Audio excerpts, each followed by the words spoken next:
Non ho mai avuto l'ambizione di fare il manager, non mi interessava il potere. Mi interessava il potere del pensiero, ma non avere il potere su persone, soldi. Quindi la mia ambizione era questa figura di guru. Avevo 30 anni, erano soldi, macchine pagate, Lo giravo in stipendio Porsche. medio era 10 volte meno, forse. Sì, giravo in Porsche. Eri già arrivato a quel punto. Ero molto più gasato, molto più preso da me. Ero una persona, penso, peggiore di quanto sia adesso. E avevo macchine, barche, tutto quello che tu puoi immaginare. Ah, bello, ok. E Vedi questa casa? Sì. Ce l'avevo già io. avevi già questa casa? Sì. Cavolo, è enorme. Nell'autunno, nell'estate del 93, ricevo una telefonata da Romano Prodi che mi dice: ho bisogno di uno che gestisca le privatizzazioni, vieni a Liri. Ho fatto i soldi raccontando agli italiani come si gestiscono le cose in America, il futuro è l'Asia. E mi venne in mente di fare un fondo di private equity. È stata la prima volta in assoluto che il governo cinese ha messo soldi in un fondo di private equity straniero.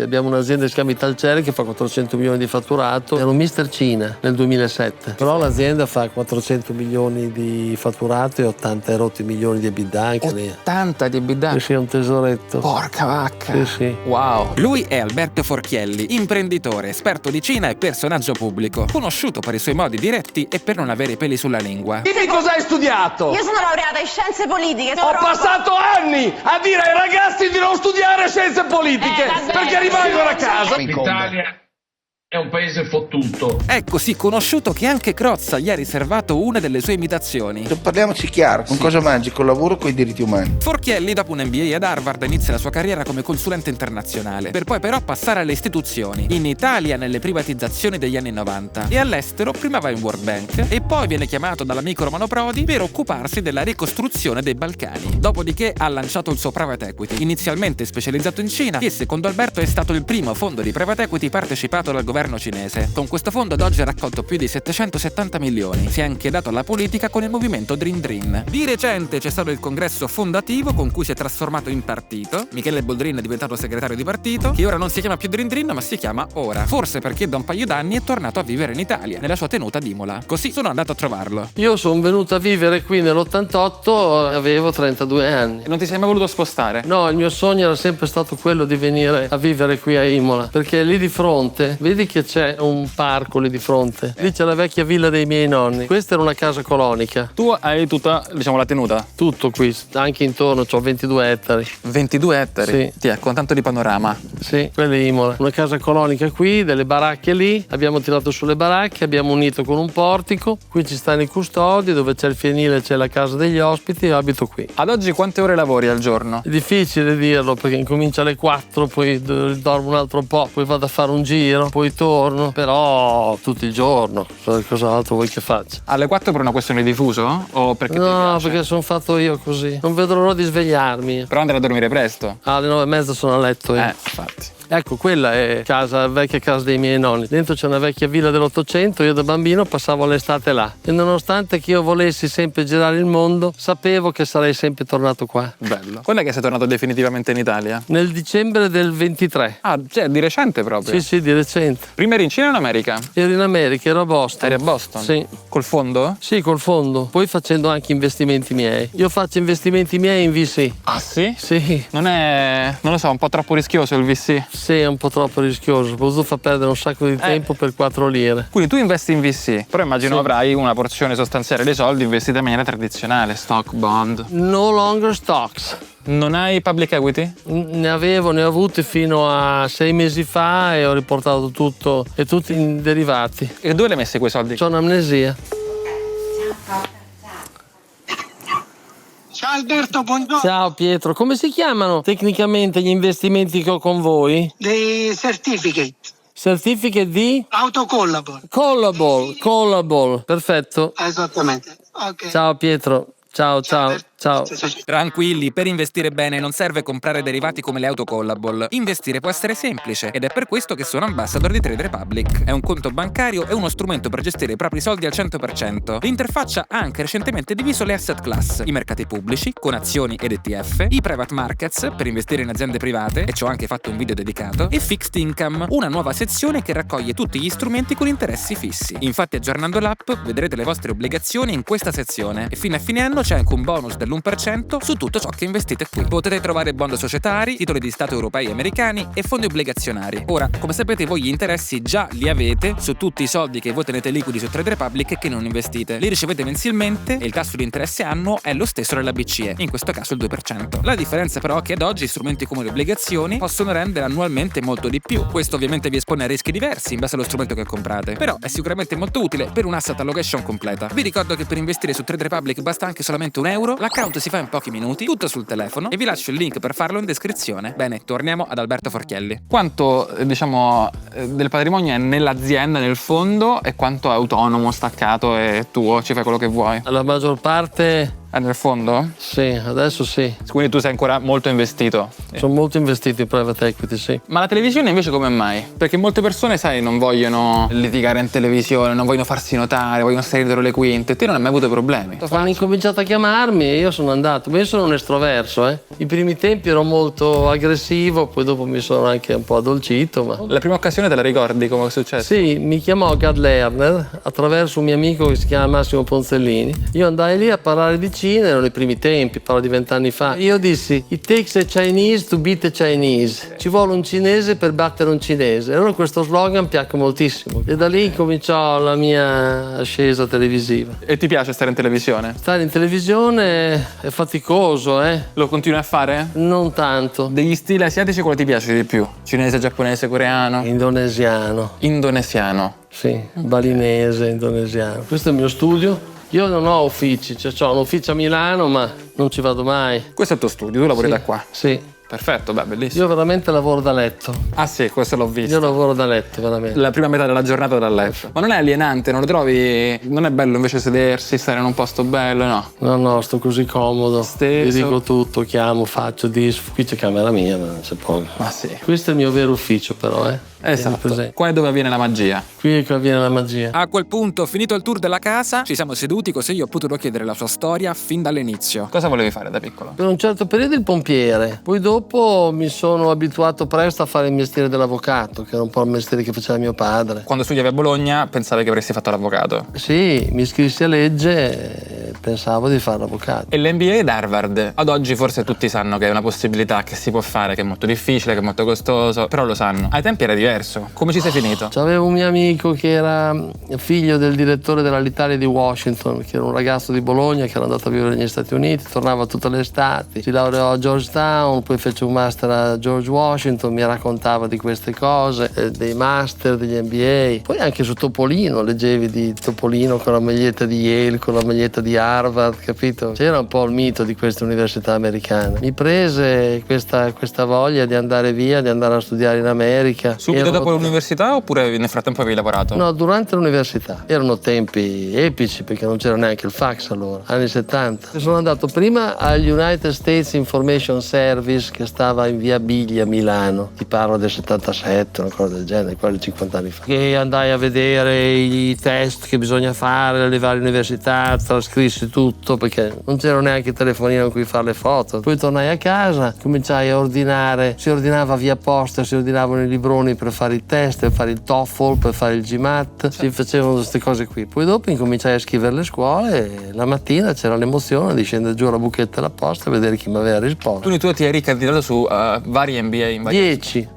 Ah, 10? 10. Ti ha preso il migliore. Poi mi ha preso il migliore, Stanford mi ha detto di no, Carnegie Mellon mi disse di sì, Berkeley mi disse di sì, UCLA forse mi disse di no. Tornassi indietro avresti comunque preferito Harvard o magari Berkeley o altre sarebbero state migliori? No, Harvard. Harvard. Anche perché poi, diciamo, le opportunità negli Stati Uniti sono venute un po' da Harvard, no? Beh, il mio mondo è cambiato da Harvard. Si è aperto un mondo internazionale perché sai, vengono tutti i recruiter lì. Quindi lì ti si apre una miriade di opportunità internazionali, vuoi tornare in Italia, vuoi andare in Europa, rimanere in America. E io dopo andai a lavorare in Argentina. Tu volevi fare l'avvocato prima, no? Una volta invece che hai fatto Harvard sarà cambiato? No, mio padre mi portò in udienza. Io mi aspettavo un avvocato alla Perry Mason e l'udienza fu molto deludente. C'erano tutti questi avvocati, neanche particolarmente brillanti, che aspettavano fuori da una stanza, poi si aprì la stanza, arrivò il cancelliere e incominciò a dire rinvio. Tutti quanti correvano a prendere il fascicolo, rinvio. rinviene e finì tutto. E durante Harvard qual era l'aspetto che ti appassionava di più? La parte di business o la macroeconomia? Harvard è business, quindi già avevo fatto la scelta di andare sul business, perché all'università c'erano le due grandi scienze, macro e micro. Io a un certo punto andavo macro, ero molto affascinato da questi economisti, poi dopo dissi ma voglio essere più pragmatico. E hai fatto micro? Ho fatto micro, mi sono laureato in economia aziendale. Arrivato a Harvard io mi ero fissato, c'avevo il mio vecchio professore, il professor Lorenzoni, con cui mi ero laureato, che aveva sta mania, il controllo di gestione. Quindi a Harvard ero appassionato di controllo di gestione. Controllo e gestione. Controllo di gestione. Sì, c'era un vecchio, il luminare massimo nel mondo sul controllo di gestione, si chiamava Richard Vensil, era un professore di Harvard che mi prese in buona, mi dette Excel nel suo corso. Richard Vensil aveva fondato una società di consulenza fatta dai professori di Harvard e dei consulenti indipendenti che faceva consulenza. Questa società era cresciuta negli anni, si chiamava Mag Group, e a me piaceva e mi fecero l'offerta di andare in Argentina. Io nell'81 presi sul bagaglio e tutto, andai in Argentina. Che poi controllo e gestione, se poi finisci nella vita a fare private equity, è un'arma formidabile, perché devi sapere quando fai private equity vita, morte e miracoli, il bilancio, la due diligence. Tutto. Se sei esperto di controllo e gestione sei un passo avanti. Chi fa controllo e gestione c'ha in mano l'azienda. Sì. Dall'Argentina come prosegue? Dunque arrivi in Argentina e noi stavamo lavorando per la Marina Argentina, un programma di riduzione costi, uno zero-based budgeting. Lo zero-based budgeting è una tecnica che aiuta le organizzazioni a ridurre gli sprechi. Ogni divisione aziendale deve giustificare tutte le spese previste e non importa se lo scorso anno per la tua area era stato allocato 1 milione di euro. Con lo zero-based budgeting devi giustificare tutto da zero. Insomma, serve a eliminare gli sprechi e tagliare i circoli viziosi. Poi dopo entrò un nuovo cliente che era la Banca del Credito e Inversiones in Cile, che voleva fare anch'essa uno zero-based budgeting, per cui mi mandarono in Cile. Quindi feci un mese in Argentina, poi dopo fui spedito in Cile, dove sono rimasto 2 anni a lavorare per questa banca cilena. Erano anni terribili, perché gli anni 80 per il Sud America sono stati anni terribili. C'era la crisi del debito, tutti i paesi avevano svalutato, c'era molta povertà in giro. Anche il Cile, che di solito... Sì, il Cile è il migliore dei paesi, però era stato affettato, era stato toccato in modo importante. Poi c'era questa dittatura pesante, insomma la gente soffriva, il peso si era più che dimezzato, c'erano tutti i tassisti che avevano preso mutui in dollari che non riuscivano più a pagarli, erano addirittura i tassisti, capito? Era entrato nel tessuto sociale in modo... Però il Cile è meraviglioso, è un paese meraviglioso. Io stetti lì. Poi che ambizioni avevi al tempo? Cioè dice io faccio questo, sto facendo lo zero budgeting in Cile, ma qual era il tuo sogno in quel momento? Io volevo diventare un grande consulente internazionale. Il mio sogno era, io vedevo un grande consulente, grande guru internazionale, quello che pensa e dice si dovrebbe fare così. Non ho mai avuto l'ambizione di fare il manager, non mi interessava il potere, mi interessava il potere del pensiero, ma non avere il potere su persone, soldi. Quindi la mia ambizione era questa figura di guru. Un consulente strategico, quindi... Strategico. Dopo dal controllo sono passato sulla strategia. Quindi magari avresti voluto aprire la tua società di consulenza? Ma io volevo diventare alla MAC uno dei grandi partner ed essere riconosciuto. Certo. Mi piaceva. Una superstar. Sì, una superstar. Era una società. Eravamo 250 consulenti nel mondo, quindi piccola, e pensavo di aver trovato il mio mondo per sempre. E invece cosa è successo? Sono successe diverse cose. A fine del 90 i partner anziani decisero di vendere la società. E per me quello fu uno shock tremendo, perché io non avevo mai concepito di fare nient'altro che fosse quello. Dopo da Sud America sono tornato in America, da Boston sono venuto a Londra, e da Londra è venuta fuori questa opportunità in Italia. Ho creato la Mag Group Italia nell'86. Avevo preso in affitto gli uffici che poi preso in affitto Berlusconi, stavo a Palazzo Grazioli. Avevo preso un grande cliente che è di San Paolo di Torino, che aveva fondato la San Paolo Invest, che doveva essere il concorrente di Fideuram. Mi aveva dato in mano tutto il budget proprio. Io avevo fatto una società che filtrava il budget del San Paolo, assumevi consulenti. Quindi quando hanno venduto tu dici cavolo, io ho una branch. La mia vita era questa. Io ho sempre sognato di fare il consulente e questo mi cambia la vita, per cui ho avuto 3 anni di golden handshake. Io per 3 anni non potevo fare non compete, non mi creavo molta pressione. E pagava bene quel lavoro ai tempi? 300-400 milioni guadagnavo. Avevo 30 anni, erano soldi, macchine pagate, giravo in Porsche. Lo stipendio medio era 10 volte meno forse? Sì, giravo in Porsche. Eri già arrivato a quel punto? Ero molto più gasato, molto più preso da me. Ero una persona penso peggiore maggiore di quanto sia adesso, però erano anni, sì, facevo il figo. Ok, sognavi. Yuppie. Eri uno yuppie? Ero uno yuppie. Nel 93 feci questo Golden Handshake, quindi lavorai svogliatamente per la Mac, che fu comprata da Capgemini. Fu la prima delle grandi acquisizioni nel mondo della consulenza, che poi sono state comprate quasi tutte, a parte le Big Three. Hai lavorato in Capgemini, diciamo, svogliatamente perché avevi un lock-in fondamentalmente. Avevo un lock-in, sì, per incassare i miei soldi. Poi dopo, nell'autunno, nell'estate del 93, ricevo una telefonata da Romano Prodi che mi dice: ho bisogno di uno che gestisca le privatizzazioni, vieni a Liri. Come ci arriva Romano Prodi a te? Quando ero all'università, mio padre era professore universitario, e un giorno mio padre mi disse, ti parlo del 75, sono passati 50 anni, guarda, all'università c'è un ragazzo che secondo me farà molta strada, cerca di seguirlo, il suo nome è Romano Prodi. Ah, pensate. Così mi disse. Assurdo.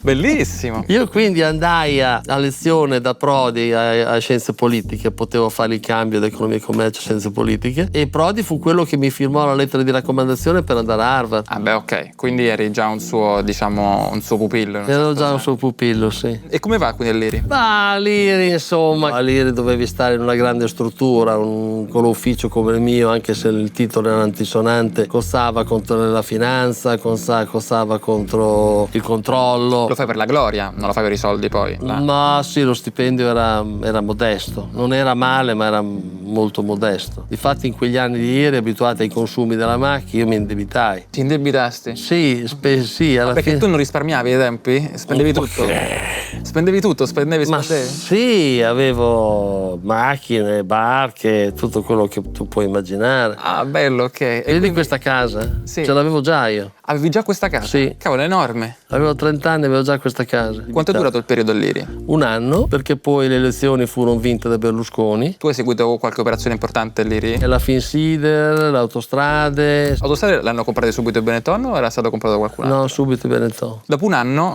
finisce il tuo periodo?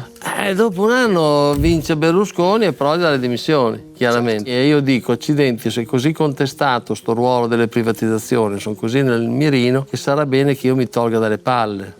Dissi, capito? Ok. E dissi, dove voglio andare? E dissi, voglio andare in Asia. Perché c'era un mio collega alla MAC che si chiamava Jima Beglan, che era un grande guru del Giappone, che aveva scritto dei libri, allora era veramente il guru del Giappone, dell'Asia, in cui aveva predetto l'ascesa economica dell'Asia, e mi aveva molto elettrizzato, appassionato. Io dissi, io ho fatto i soldi raccontando agli italiani come si gestiscono le cose in America, il futuro è l'Asia, quindi racconterò agli asiatici come si fanno soldi in Occidente, pensavo io. La strada per andare in Asia fu quello di farmi nominare presidente delle attività asiatiche di Finmeccanica Ansaldo, che era una controllata dell'Iri, quindi fu un passaggio interno, e lì scelsi come ufficio, come quartier generale tutte le attività a Singapore. Quando ti dico, adesso dici Singapore, tutti quanti dicono no, che figata, Singapore, meraviglioso, ma 30 anni fa non era così. Vai a Singapore, ma vai a Singapore. Singapore era un centro della prostituzione, un centro della droga, era conosciuto come un porto povero. Un porto povero, capito? Una specie di Bangkok. E invece quando io ci andai era già la Singapore di oggi,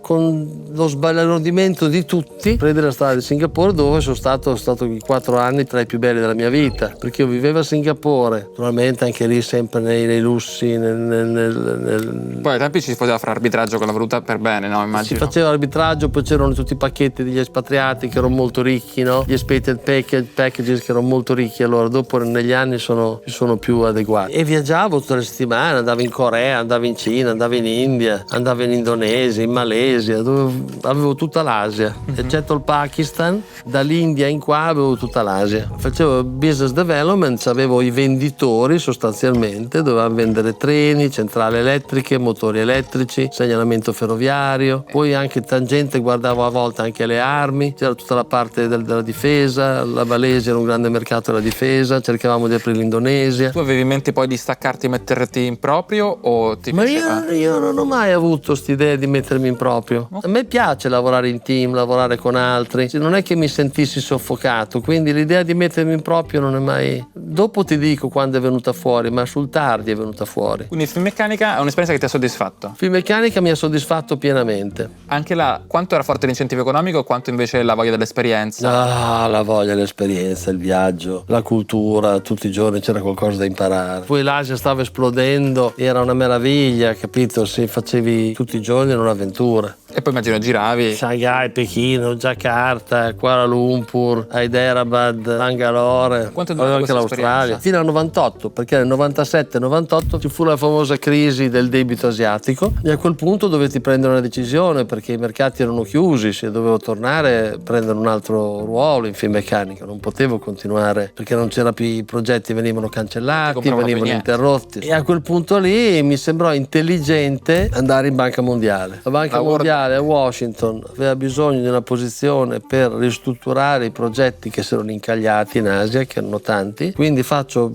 carte, faccio il trasloco e mi trasferisco a Washington. Però in Banca Mondiale non mi trovo bene, ero abituato a una vita flamboyant, ero abituato a grande indipendenza. E là sono austeri. E là sono austeri e poi controllano. C'è una disciplina, una cosa. Gerarchia. Sì, io mi sono caduto indietro di 20 anni, capito? Neanche i primi anni di Mac ero così sottomesso come dopo 20 anni di lavoro andare in Banca Mondiale. Dovevo chiedere il permesso per viaggiare, dovevo chiedere il permesso per entrare su un progetto, cioè una cosa. Mi sono trovato male. Le grandi burocrazie non vanno bene per me. Se non che un colpo strano, c'è la guerra nel Kosovo, che la NATO vince, c'è da rimettere a posto i Balcani, che erano un disastro dopo anni e anni di guerra, e contemporaneamente Prodi diventa presidente dell'Unione Europea. E quindi dice: senti, io ho bisogno di qualcuno che si occupi della ricostruzione dei Balcani. Io non lascio la Banca Mondiale, la Banca Mondiale mi distacca presso la Banca Europea a Lussemburgo e una volta a Lussemburgo incomincio a viaggiare per i Balcani. Solo che una cosa è andare a Shanghai,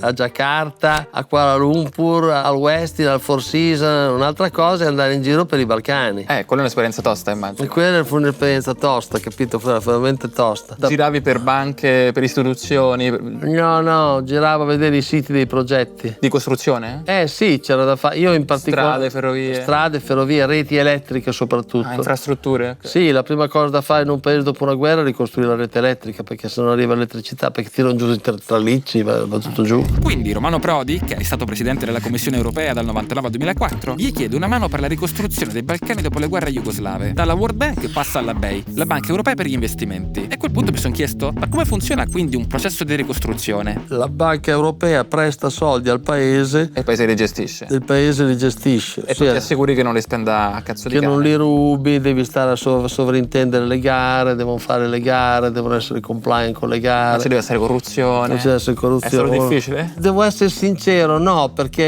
era tutto molto, molto scandito, molto burocratico. Si fa così, ci sono certe regole, capito? Poi magari rubavano lo stesso, questa è la verità. A un certo punto io non mi divertivo più, perché un po' era burocratica, la BEI anche. La vita non era. La vita a Lussemburgo, girare per i Balcani non era il mio. E lì incontro, per una serie di ragioni strane, un certo signor Ciminelli, che è il padrone del Torino Calcio. Mi disse: quanto le devo dare? Gli disse 3 miliardi, fu così, che mi sembrava una cifra spropositata, ridicola. Che era ridicola. Lui disse: cosa vuoi che sia? Gli do 3 miliardi e un terzino. Ok.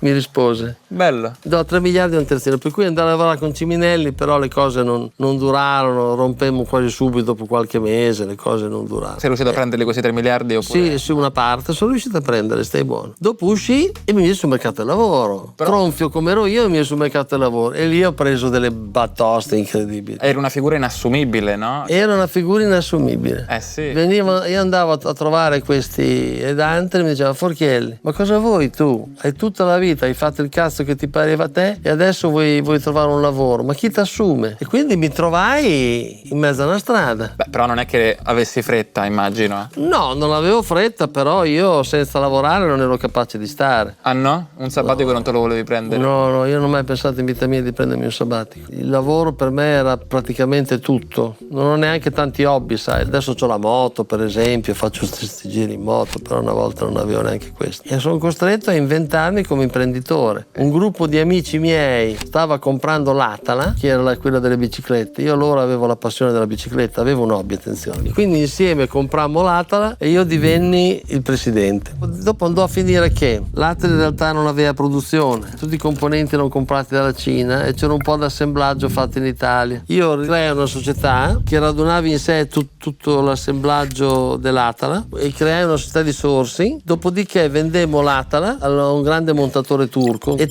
tenemmo una società di sourcing. E gli hai venduto il sourcing per tutto il tempo? E gli continuava a vendergli sei stato furbo. Poi dalla bicicletta passai altri componenti e creai una società di sourcing di prodotti intermedi per la media azienda italiana. Ok, quindi no materia prima cinese, ma il semilavorato. Semilavorato, bravo. Che ruolo avevi? Eri CEO? Eri presidente? CEO, sì, ero CEO. La vita ha incominciato a sorridermi dopo anni di grigiore. Hai ripreso a divertirti? Ho ripreso a divertirmi, andavo in Cina, andavo a trovare i fornitori e compagnia. Nel 2005 mi viene in mente e dico, ma io sti fornitori cinesi, ma sono talmente bravi che questi qui faranno strada. Invece che comprare i loro prodotti, perché non compro la loro azienda? E mi venne in mente di fare un fondo di private equity. Che era Mandarin. Che era Mandarin. Nel 2007 ho montato Mandarin, che poi ha cambiato nome, si chiama Mindful adesso perché non ha niente più a che vedere con la Cina, ma è dove continuo a lavorare. E la Cina ti lasciava comprare le aziende cinesi? Come funziona? Uno Stato come la Cina permette all'estero di andare a comprare? Sì, le medie aziende private sì. Se vai sulle aziende del media o tecnologiche no, ma io non cercavo. Se vai sulle aziende pubbliche deve essere processi di privatizzazione che a volte te lo fanno anche fare, ma erano troppo grandi per i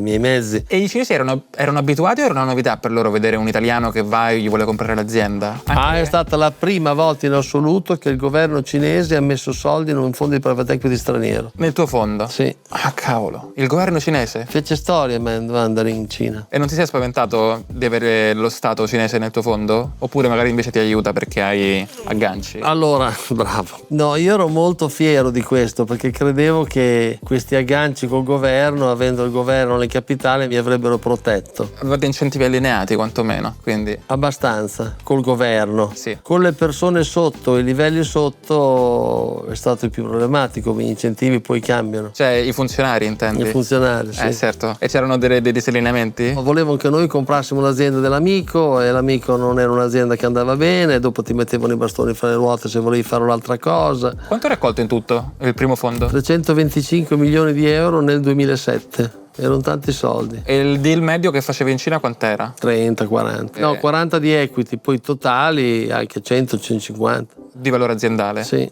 Quindi aziendone giganti comunque. Sì. Per l'Italia, piccole. Ma noi facevamo anche non solo Europe on China, ma China on Europe. Questa era la seconda. Io dicevo ai cinesi, guardate che voi attraverso il fondo potete investire in sicurezza i vostri soldi in Europa, perché ancora non era iniziata la grande corsa dei cinesi verso l'Europa. Ah no? No. Noi la diamo per scontata. No, è un'intuizione mia quella fu. E qual è il deal più assurdo che gli hai fatto fare a questi cinesi? Abbiamo comprato Cifa, quella delle pompe di calcestruzzo. Quella è stata la prima grande acquisizione cinese in Europa. E al contrario invece un buon deal che tu hai fatto in Cina? Quindi è una società chimica, adesso non mi ricordo neanche più i nomi, però abbiamo fatto diversi bei deal. Poi fare due diligence in Cina sono cazzi. È difficile, no? È tutto a caso, immagino, spesso. Molto, molto problematico. Quindi duravano tanto le due diligence? Sì, e poi cercavamo sempre garanzie. Hai mai beccato un'inculata che ti hanno rifilato un'azienda pacco? No, la più grande inculata fu quando, al massimo del mio bipolarismo, decisi, dopo la crisi del 2009, il mondo del rating ne era uscito distrutto. Ricordi? Sì, le aziende Standard & Poor's che avevano dato AAA a tutte queste mortgage. E in Cina c'era un'azienda di rating, si chiamava Dagong, che era grande. Io dissi, accidenti, la Cina ha le grandi banche, ha le grandi assicurazioni, non ha mai avuto una società di rating internazionale. Le Standard & Poor's, le Fitch, le Dow Jones sono completamente screditate perché non internazionalizziamo un'azienda di rating cinese. E la comprai il 40%. Col fondo o Col fondo. Ok. Ottenemmo il permesso di operare in Europa, che è complicatissimo, e la licenza per fare il rating è molto complicato. Ottenere una licenza dall'ESMA, che è l'ente che sovrintende le istituzioni finanziarie dell'Unione Europea, basata a Parigi. vabbè, è una cosa sensibilissima fare rete. Sensibilissima, sì, perché veramente cambi le sorti del mercato del credito. Ottenemmo la licenza in 11 mesi, incominciamo ad operare. Io poi basai i quartieri generali da Gong a Milano per l'Europa, quindi mi feci bello anche di questa decisione qui. Hai vissuto a Milano? No, io continuavo a vivere a Shanghai. Quindi tu facevi base in Cina, non volevi sapere di stare in Europa? No, ma io ero felice, avevo una casa a Shanghai, una casa a Hong Kong, e ero di nuovo tornato in cima al mondo. Ero Mr. Cina nel 2007. I primi tempi, quando noi compravamo un'azienda italiana, c'era un po' di entusiasmo. Sono arrivati i cinesi, bene, investono, portano soldi. Poi c'è stato un po' di disillusione. Adesso i cinesi non li vuole più nessuno. Sono i nemici, capito? Sì, Un po'... accetti solo se la paga è abbastanza alta. Accetti solo se strapagano. Sì. Se li freghi quasi. Adesso il nome è cambiato, è un fondo di private equity come tanti altri, molto centrato sull'intelligenza artificiale, e ci chiamiamo Mindful per evitare di essere identificati con la Cina. Avete fatto qualche buon deal negli ultimi tempi? Post-Cina? Sì. C'è una proposition particolare? Una strategia particolare che... È un buy and build. Un buy and build. Compriamo uno, ne compriamo altre 4, le mettiamo insieme, facciamo il pacco, lo vendiamo a un fondo più grande. Non avete dei verticali che vi interessano più di altri? Manifattura? Solo manifattura. Solo manifattura? Niente service. Che è un po' la specialità dell'Italia. Sì, solo manifattura. Se è un software non lo facciamo. E tanto in Italia, quindi immagino? Molto in Italia, un po' in Germania, ma molto in Italia. C'è un deal figo che avete fatto in un'azienda manifatturiera italiana? Abbiamo uno dei più grandi gruppi ceramici. Abbiamo un'azienda che si chiama Italcere che fa 400 milioni di fatturato, è uno dei più grandi gruppi, 11 stabilimenti. E l'avete fatta crescere? Moltissimo. Abbiamo incominciato con una piccola azienda qui a Castel Bolognese che si chiamava Fabbrica, che faceva 20 milioni di fatturato, e siamo arrivati a 400. Abbiamo moltiplicato per 20. Fate anche debito per fare queste operazioni? Moltissimo debito, 3 volte l'EBITDA. Certo, così poi comprate altre piccole aziende, le accorpate e pagate il debito con l'EBITDA. Super interessante. Immagino, non so, sviluppate anche tecnologia per riuscire a migliorare l'efficienza? Sì. Abbiamo un accordo con un'importante società di intelligenza artificiale, quindi applichiamo subito l'intelligenza artificiale, cerchiamo di far partire progetti di sviluppo. Adesso per esempio sulla ceramica abbiamo un brevetto nuovo che permette di convertire l'anidride carbonica che si sprigiona nell'azienda in un prodotto inerte che si può vendere alle case cosmetiche. Bellissimo. Abbiamo già ottenuto un grosso finanziamento dall'Unione Europea, pro bono. Wow. Sì, 5 milioni, sì. Siamo abbastanza entrepreneurial. Siamo più entrepreneurial, mirati all'acquisizione, a fare progetti di sviluppo, che cost cutters. Non cost cutters, quindi non cost cutters. Non è vado licenzio tutti, rivendo. No. Tu ancora lavori? Sì, certo. Ti piace? Ti entusiasma? Sì, mi piace. Dei deal, immagino, no? Ognuno sarà specializzato tra gli altri partner. Qual è la tua specialità nei deal? Sviluppare, risolvere i problemi, lavoro sul fundraising, lavoro sulla strategia. Ci sono dei problemi comuni che vedi in queste aziende italiane, europee, che fanno manifattura? Ma il problema più comune è l'amministratore delegato che non tiene. Cioè compri l'azienda e non tiene il manager che ci metti? No, il 99% dei deal rimane la famiglia da cui compri. Una sfida importante è far lievitare il management familiare a livelli che possono sostenere il tasso di sviluppo che noi ci auguriamo di avere. E la valutazione della capacità del management familiare è anche critica per dare il valore all'azienda. Cioè, se non ci piace il management familiare, loro vogliono rimanere, non la tocchiamo l'azienda. E adesso c'è la fluttuazione delle commodity. Avevamo un'azienda di caffè e col prezzo del caffè ci ha molto toccato. Adesso abbiamo un'azienda che fa surgelati e il prezzo della carne che è schizzato su, che sta molto toccando. Vi hanno colpito di brutto, immagino, manifattura. Ancora è presto, ma non ti so dire quanto. Lo sai, la ceramica fa 35% in America. Cavolo. La nostra ceramica. Tutto bloccato adesso? No, continuiamo a vendere, facciamo degli sconti. È ancora presto per dire come va a finire. Però è ancora presto. È problematico, immagino. È problematico come? Okay. Poi sulla ceramica ha avuto il problema del gas con la guerra, perché le ceramiche sono molto energivore, quindi il problema del gas che era andato alle stelle con l'invasione dell'Ucraina, insomma abbiamo avuto... Sì, che sono tutte Però l'azienda fa 400 milioni di fatturato e 80 erotti milioni di EBITDA anche lì. 80 di EBITDA? Sì, è un tesoretto. Porca vacca. Sì. Wow. Ci sono tante aziende italiane che hanno un bel EBITDA. Alberto ha scritto anche diversi libri, tra cui Muovete il culo, in cui esorta i giovani a prendere in mano la propria vita e a ribellarsi a un sistema che li opprime e gli ruba il futuro. Dategli un'occhiata. Libri che uno dovrebbe leggere? Che uno dice, vabbè, è un must. Se sei un ragazzo e vuoi realizzarti, devi leggere questo libro. Io, uno sconosciuto autore, ha scritto un libro che si chiama Muovete il culo anni fa, che è diventato un bestseller. Ve lo consiglio. In descrizione. Ci sono dei mentori, delle persone che tu hai avuto lungo il percorso? Io ho avuto 2 grandi mentori, Beniamino Andreatta e Romano Prodi. Se dovessi cominciare da capo, come un ragazzo squattrinato che ha finito l'università, che si vuole realizzare, cosa faresti? Studierei economia o ingegneria forse. In Italia o all'estero? Farei la triennale in Italia. Che costa di meno. Costa di meno. La magistrale in Europa, che costa ragionevole. Sì. E il master all'estero? E l'MBA o il PhD in America. PhD perfetto perché ti pagano loro. Quindi, il PhD ti pagano loro. Top. Oppure MBA magari te lo fai sponsorizzare. Esatto. Cercheresti opportunità di lavoro in Italia o all'estero? All'estero. Per incominciare all'estero. Poi tornerei come sono tornato adesso, però all'estero. Business lo farei, però con un forte enfasi sull'intelligenza artificiale, ovviamente. Sì? Non è una bolla? Non siamo in bolla in questo momento? Siamo in bolla, però è reale lì. Siamo in bolla, ma comunque. È reale. Siamo in bolla, però anche l'internet è stato in bolla nel 2000, capito? Però c'era. Se tu oggi avessi 2 milioni da investire. Il litio, perché il litio non costa niente, è la componente fondamentale delle batterie. C'è una sola produzione che sarà senz'altro riassorbita. E come mai il mercato non sta scontando questa cosa? Perché il mercato è sempre esagera in un senso o nell'altro. Non so se è un caso, ma quel giorno mi ha fatto vedere un'azienda che si occupa di litio e da quando ho registrato il video questa è la performance. Non è un consiglio finanziario, ma non penso che gli investimenti di Forchielli stiano andando male. Nel 2024 Alberto ha lanciato insieme a Michele Boldrin l'associazione politica Dream Dream, con l'intenzione di trasformarla in un partito politico entro la fine di quest'anno. L'obiettivo di lungo periodo è presentarsi alle elezioni del 2027. E attenzione, dopo la registrazione di questa intervista, Dream Dream è diventato un partito vero e proprio e si chiama Ora. Come mai hai deciso di fare Dream Dream? Per errore.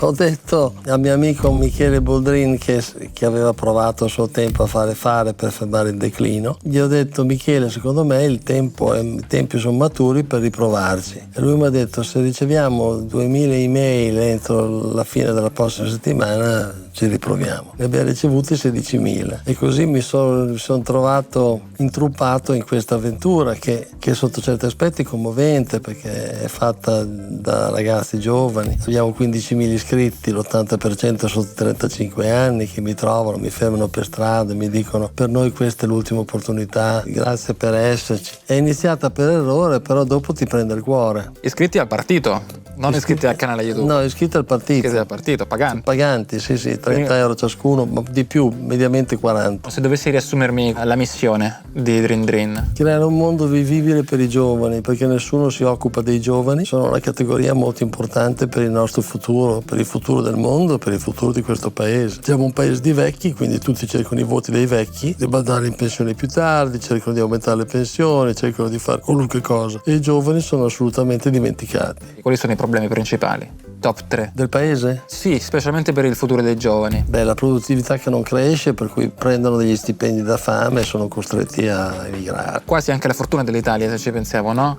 Cioè che un ingegnere guadagna così poco in Italia che un'azienda di ingegneria in Italia è competitiva sul mercato internazionale. Ahimè. E l'italiano non se ne va perché ci svendiamo continuamente. Sì, perché magari gli piace il posto dove è cresciuto e pur di rimanere a casa o vicino ai propri genitori, ai propri amici, ai propri familiari, accetta di guadagnare un quinto o un decimo rispetto all'America. Hai riassunto tutto. In questo hai riassunto gran parte del problema. Siamo competitivi, siamo il terzo paese esportatore di manufatti al mondo, abbiamo superato il Giappone proprio perché paghiamo la gente un cazzo. Le nostre aziende meccaniche che fanno vedere i storici verde, quelle tedesche, pagano gli ingegneri un terzo, per quello si possono permettere degli uffici tecnici molto più grandi delle aziende tedesche. E per pagare di più bisogna aumentare la produttività. Per pagare di più ci vuole un aumento di produttività che questo paese non ha visto crescere da 30 anni. E come si fa ad aumentare aumentare la produttività?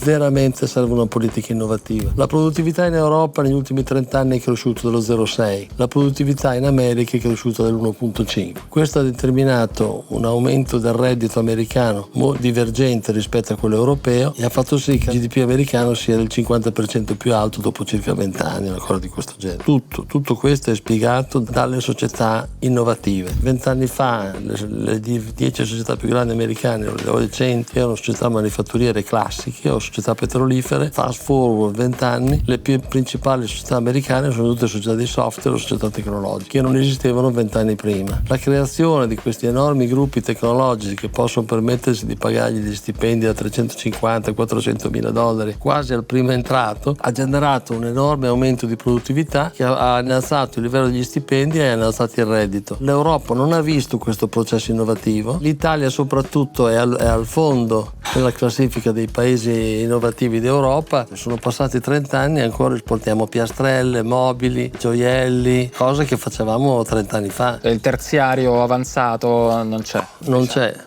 E per averlo cosa si potrebbe fare?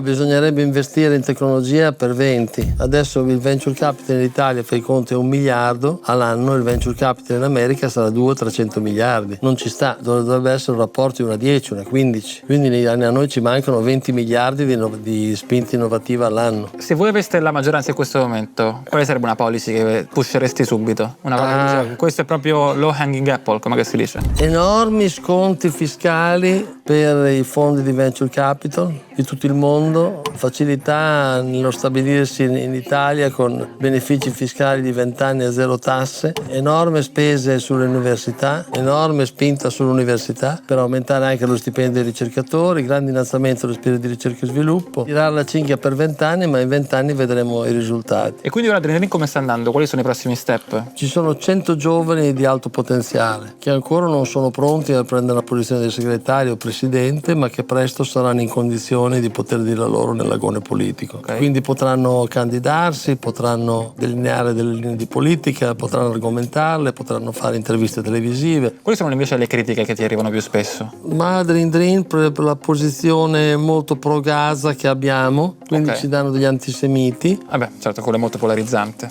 C'è alcune persone a cui non va bene la compressione delle pensioni, invece bisogna allungare l'età pensionabile, bisogna fare parecchie cose sulle pensioni perché lo spirito delle pensioni è fuori controllo. Io non ho nessuna intenzione di stare in politica dicendo alla gente quello che vuol sentire. Faremo il ponte sullo stretto, non ho nessuna voglia di prendere i voti della casalinga il di ponte sullo Voghera. stretto è la cazzata? È una cazzata. Sì. A questo punto è arrivato il sindaco di Imola, Marco Panieri, per parlare con Alberto di un'alleanza con Drin Drin per le future elezioni comunali di Imola. Chiacchierando con Alberto sono emersi un sacco di questioni che trovo spesso nelle mie interviste. Il dilemma tra andare all'estero o restare in Italia, il problema del venture capital, le opportunità in Cina o negli Stati Uniti. Forchielli rappresenta un misto tra cinismo, quando dice che noi italiani siamo fottuti, ma anche speranza, perché sa che le cose in realtà si possono cambiare. Se volete vedere anche l'intervista a Michele Boldrin, dovete mettere un like a questo video e condividerlo con i vostri amici. E scrivetemelo anche in un commento.